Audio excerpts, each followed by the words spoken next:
Hello, everyone. Thank you for watching. As you're watching this is a recording, just as a reminder. I am at another obligation this morning, and I'm not able to be with you live. However, I am monitoring Microsoft Teams during this time, so it's almost like a live class session because we have a synchronous video that you can watch along with you being able to ask me questions in a synchronous manner. So if you have a question or you need to get some more information, I am available on Microsoft Teams, and you can also send me an email later on if you need to get in touch with me, but I am out of the office at the moment at another obligation. So the phone wouldn't be a very good option. But I wanted to talk to you all about building trust on social media this morning.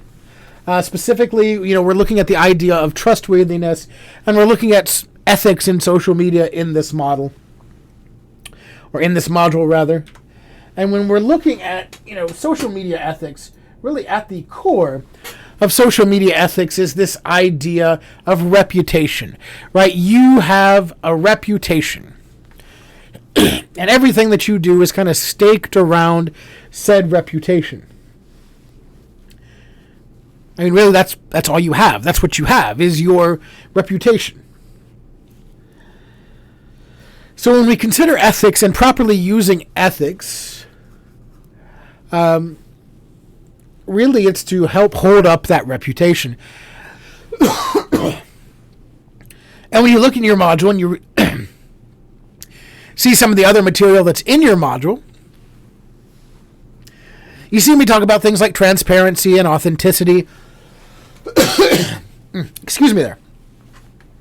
And really that is, part of this idea of being able to build reputation. If you're transparent, if you are authentic, that builds that reputation. And, as long as you are behaving ethically, you can have a good reputation, and a good reputation can help make you successful.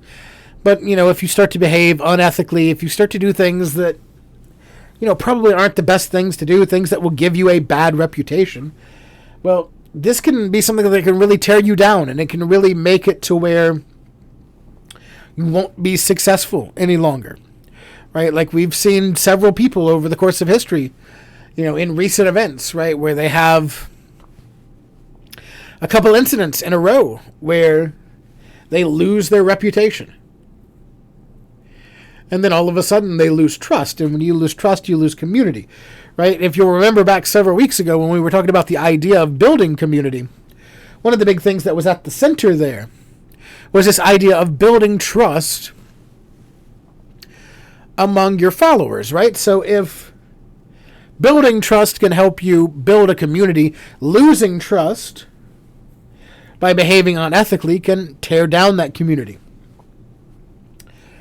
Right? And a lot of what is ethical and what is unethical revolves around the idea of common sense, right? Like one of the real common things that you might have heard is this idea that, common sense is not very common. Common sense is not very common, and that's pretty true, right? Common sense, not very common, especially when we get into situations where we might think the rules are different from us. I know you've recognized it. You've seen situations where somebody who has a little bit of celebrity, a little bit of clout, a little bit of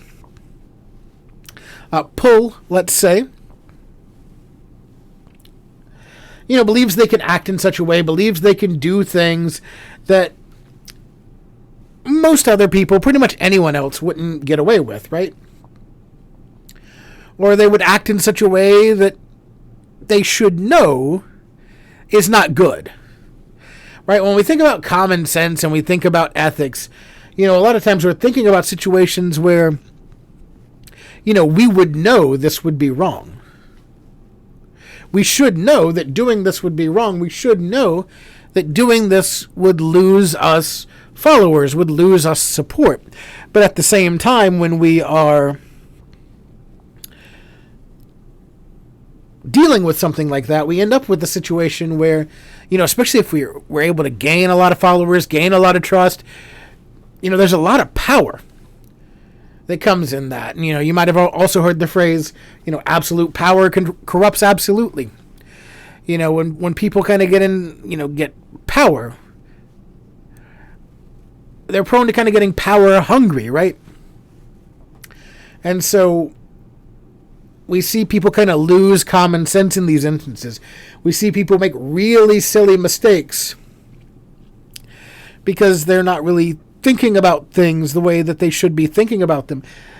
And this is when people fail, and this is when people lose a lot of credibility. So, in order for us to act ethically and build trust, we kind of need to remain level-headed.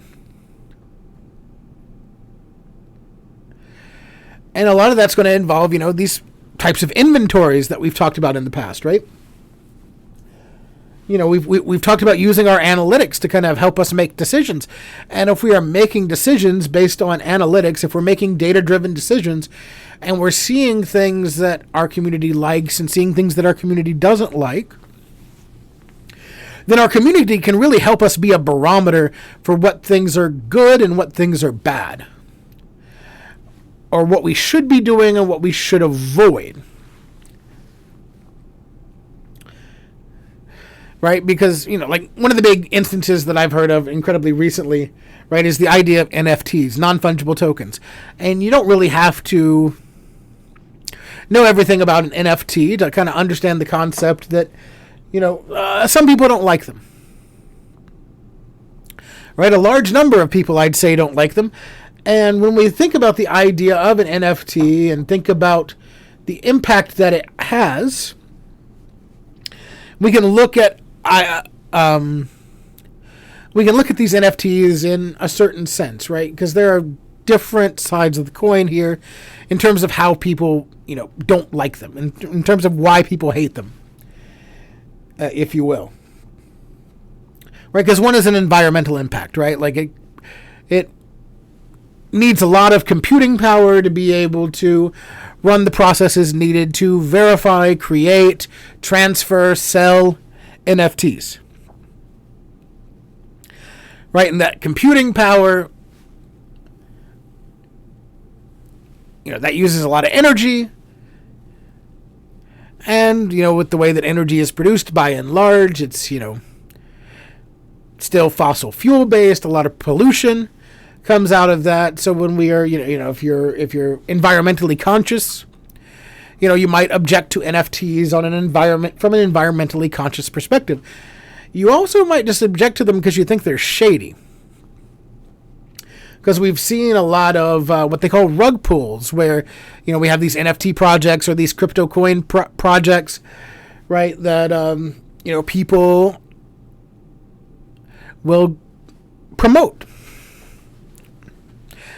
And, a lot of these times this will happen with social media influencers, as they'll get on there because it's a nice little way, if you're going to behave unethical, to kind of make a little money quickly, right? There's a YouTube channel by the name of CoffeeZilla, where the guy does a really great job at, kind of highlighting these scams, as it were, these crypto and NFT scams where, people are getting people to invest money into these scams and then kind of pulling the rug out from under them. And we see these from time to time nowadays. They're operating similar to like an old school Ponzi scheme or pyramid scheme where, you get in early, maybe you even get some of it given to you.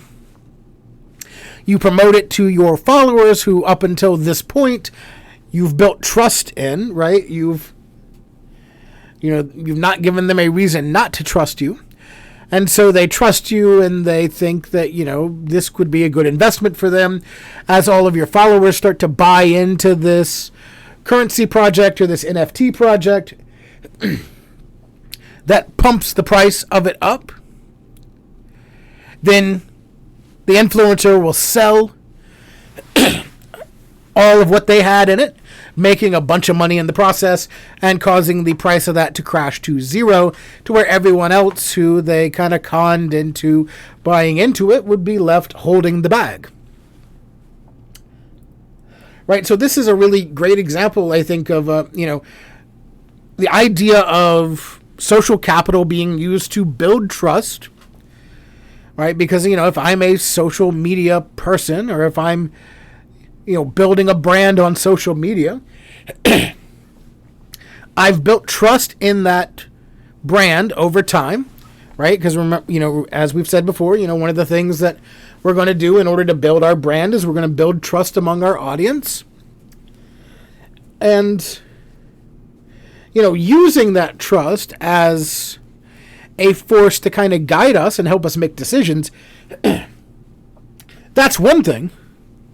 But when we're talking about situations like we have here, where we're behaving unethically and taking advantage of that trust, we're abusing that trust, right? We've built trust just so we can take advantage of it.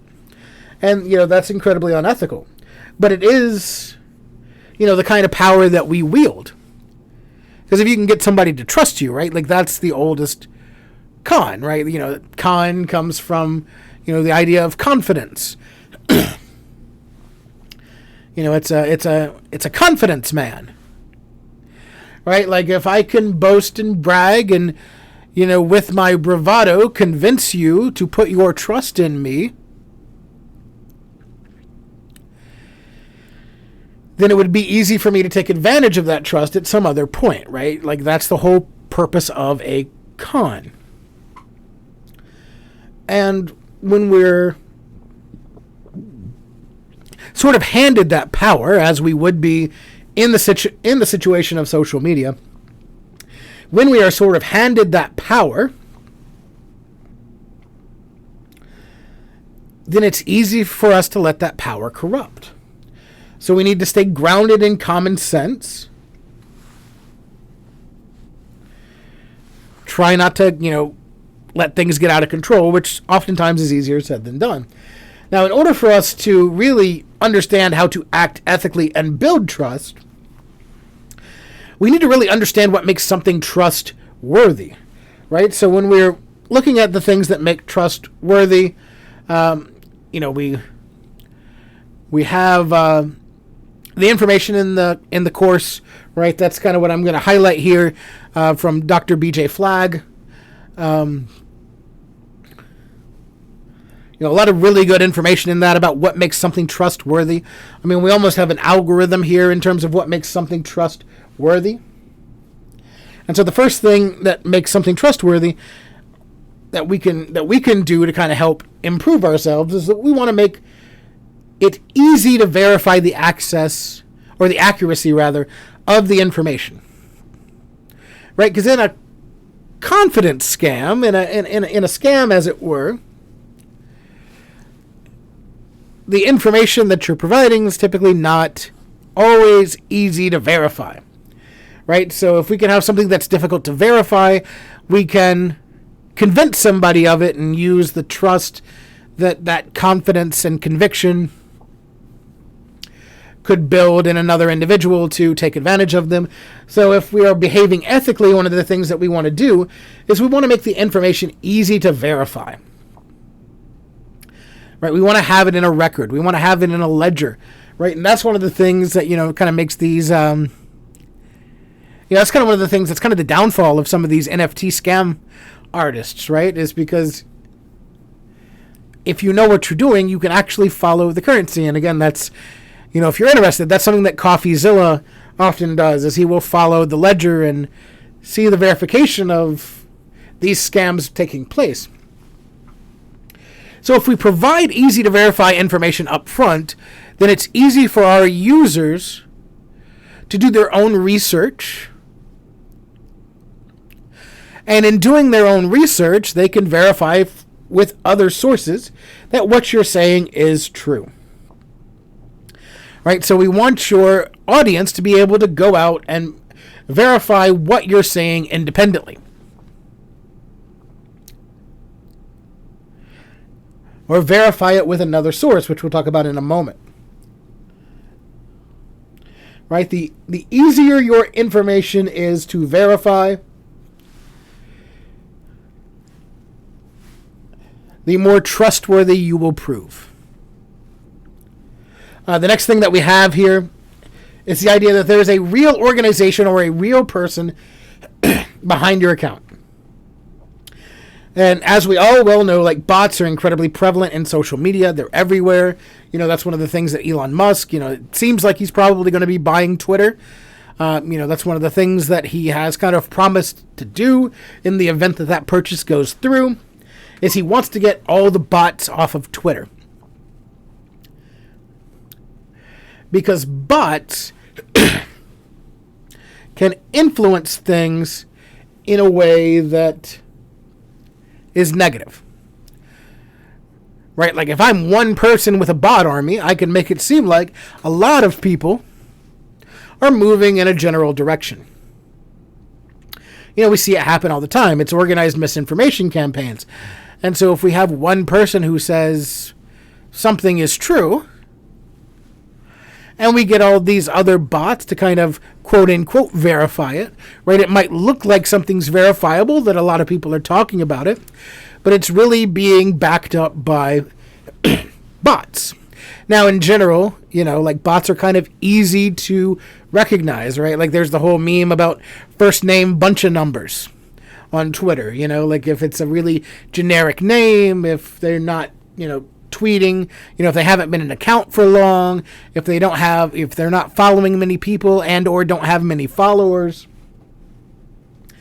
right? We kind of have these earmarks of things that kind of highlight whether or not an account is a bot account or whether it is a real account.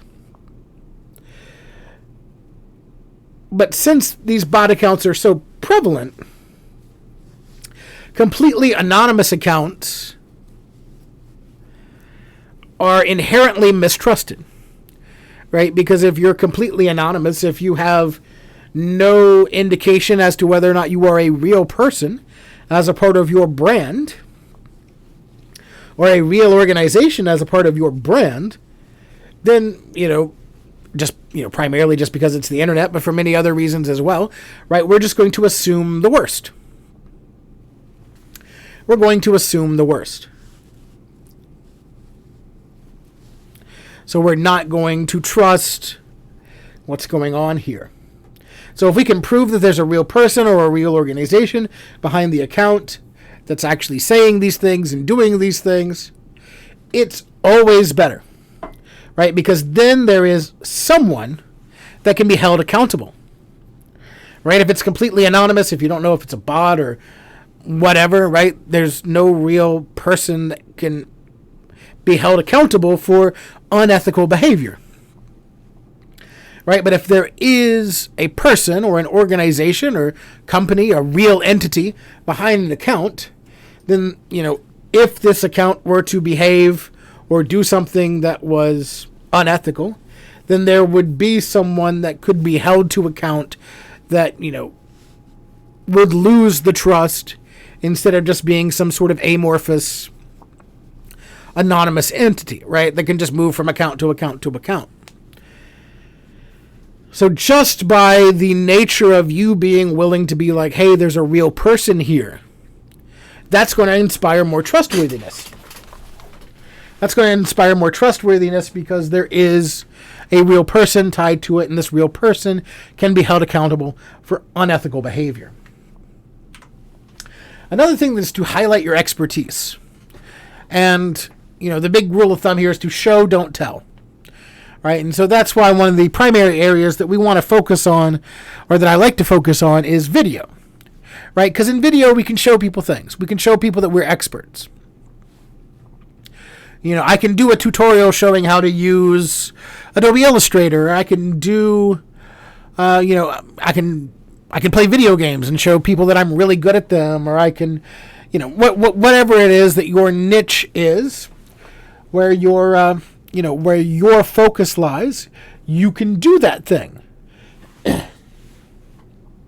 Right? And that's pretty critical. That's pretty important, right? If we can show people that we're an expert, not just tell them we're an expert, then we can prove ourselves as an authority instead of just projecting ourselves as an authority. Right? Because, think about situations you've been in. Right? you might have heard, you might be talking to somebody and, all talk, no action, full of hot air, right? There's probably somebody in your life right now that you know of that you consider to be full of hot air or full of BS, right? Just all talk, but when it comes to actually doing something, you never see them. They never materialize anything. Right? So I can talk about being an expert all day long, but if I don't somehow prove that I'm an expert, well, I really shouldn't expect you to trust me. Because as far as you know, I'm just full of hot air. If you can prove to me that you know what you're talking about, then I'll be more likely to trust you and follow you. And believe in what you're doing. Right? Because I know that, you're doing it. You're not just walking the walk, you're not just talking the talk, but you're also walking the walk, as it were. If other trustworthy people can vouch for you, that's good. Right? There are people in social media who have been around for a long time. They've built up trust. They've built up communities. People believe in them and people trust in them. And they have followed all of these metrics and all of these guides to create a community of trust where they're held accountable if they do something unethical. And as such, they amass a large following. And it's like getting them to vouch for you. And you got to understand, when you're looking at that situation, what exactly you're asking for and what exactly you're being given. Because when somebody cosigns or vouches for you, they're assuming a liability. Right? It's like getting a recommendation from your friend. Like maybe your friend told their boss, like, hey, this person I know that, that I've known for a long time, they're pretty good at this too. If you need somebody else, you should hire them as well.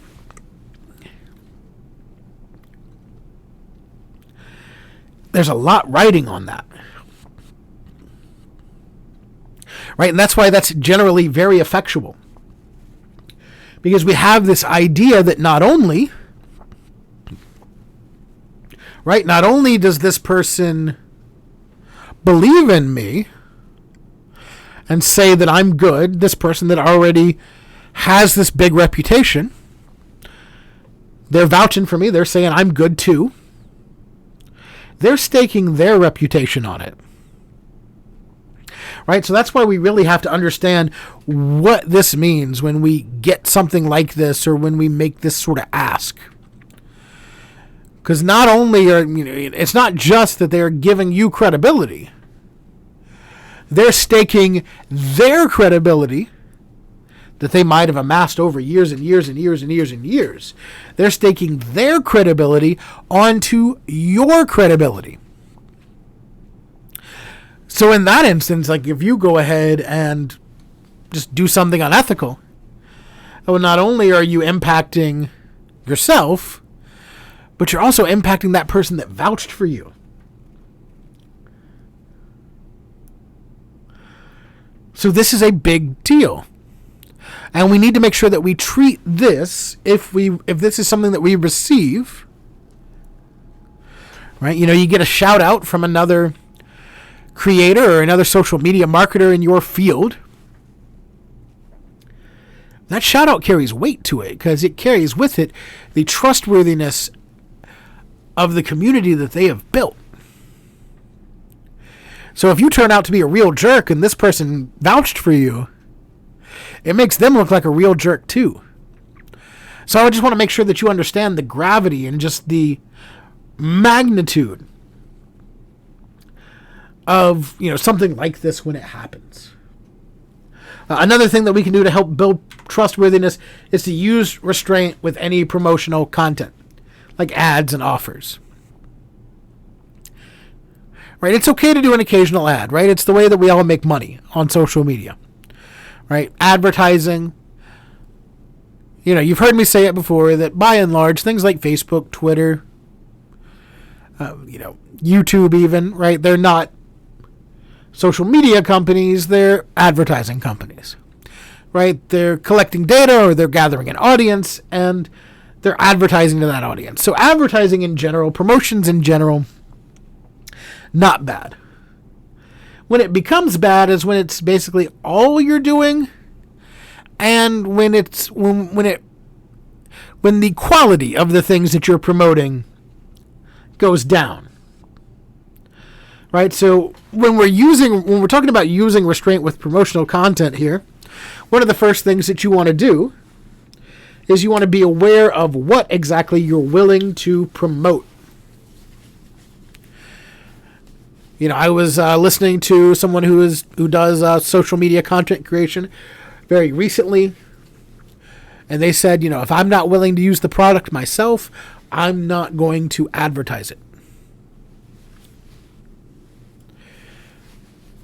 Hard stop, right? If they're not willing to use the product, if they don't use the product, they're not willing to advertise it.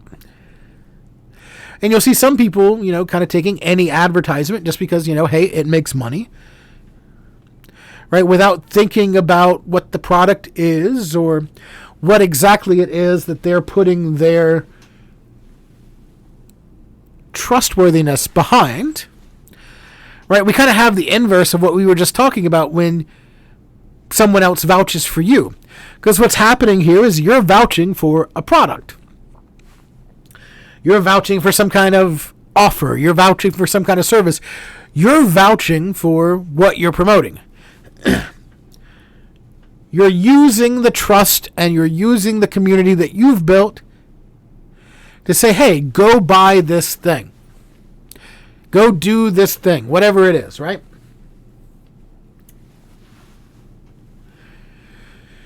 And so implicitly, by advertising a product, you are vouching for said product.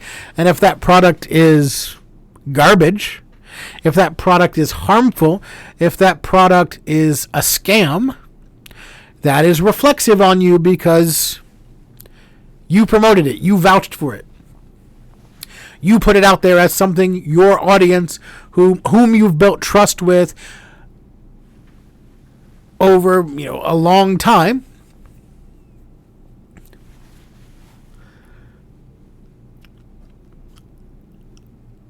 you've said that they should buy it.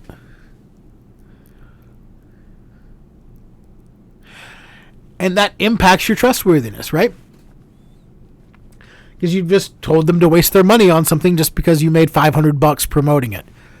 And oftentimes it's a whole lot more money than that, right? Like, I've heard of some ad rates that some people get for running advertisements on their YouTube and on their Instagrams. We're talking 5-6 figures per advertisement. And really, when we're thinking about advertisement on YouTube and advertisement on Instagram and stuff, YouTube especially, is a great deal. Right? Because when we think about buying a commercial on a television show, you've probably heard of like, oh, this, during this show, the ad time cost X amount of dollars. So each commercial cost $100,000, or each commercial cost $1 million, like in the case of like the Super Bowl, right? But then that is a 30-second commercial in one ad break that is shown once and may never be shown again. Right? On YouTube, you might pay half, a quarter, a tenth of what you would pay for a television ad. And it's going to be part of that YouTube video forever. Because that content creator is not going to take it down because that video is part of their content. It's part of what they've built. And as such, that ad is always going to be in there. So when we're thinking about how we promote content, that's something that we need to think about as well. Is the fact that we're not just kind of one-off making this ad, even though we might just make it in one video.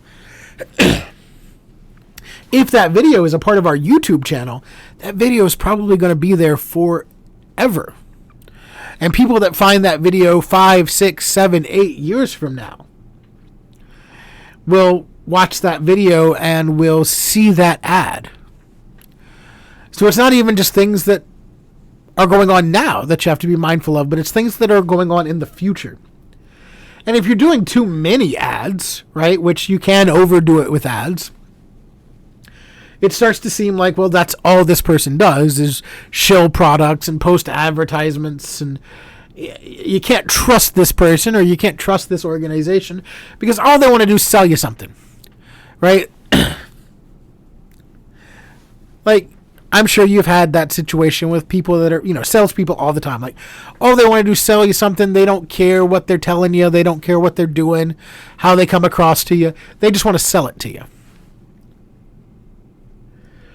Right? So what we want to do when we are advertising is we want to provide some sort of value with an advertisement. Right? That's why a lot of the most successful content creators are integrating brands and doing promotion that way. So instead of just saying, hey, buy this product, you say, hey, I used this product to do this, and this is what happened. And, you have this integration into a video to where it becomes part of a video. Then you can see what happens there, right? Like, if I was going to use a ticket buying website, they might give my friends some tickets to a big event that they want to go to. What's going on right now? NBA playoffs. You might want to, you and a couple of your friends might want to go to the NBA playoffs. So, a site that resells tickets might say, hey, you know what? We're able to score you these tickets. We can give you these tickets, and you can go to the game. Okay. And so, I might do some more, before I agree to that, I might do some more research, just make sure everything there is on the up and up.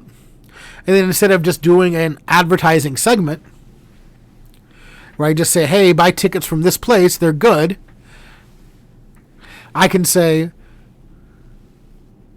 so-and-so website, allows you to find the hardest to find tickets. They were able to, find the tickets to send me and my friends to the NBA Finals. And this is what happened. And then you get this added video content along with it. So you're getting more than just an ad. You're getting a value add along with the advertising, because you're getting content out of the material, right? So, even if you don't, as a person watching it, you don't want to be sold to, you don't want this product, you still feel by watching this video you got something out of it, even though it was an advertising video. Right? We want to have valuable content in our social media streams so our followers can feel like it's worth sticking around. And the final thing that I have here is to avoid errors of all types. And that's difficult, right? But you see stuff like this so often, right? Like one of the ways that we identify spam emails. What's that? When they're all misspelled and have typos and have the wrong logo in the wrong place. It helps us just immediately identify spam. And, we consider like typos to be unprofessional. And we consider bad grammar to be unprofessional.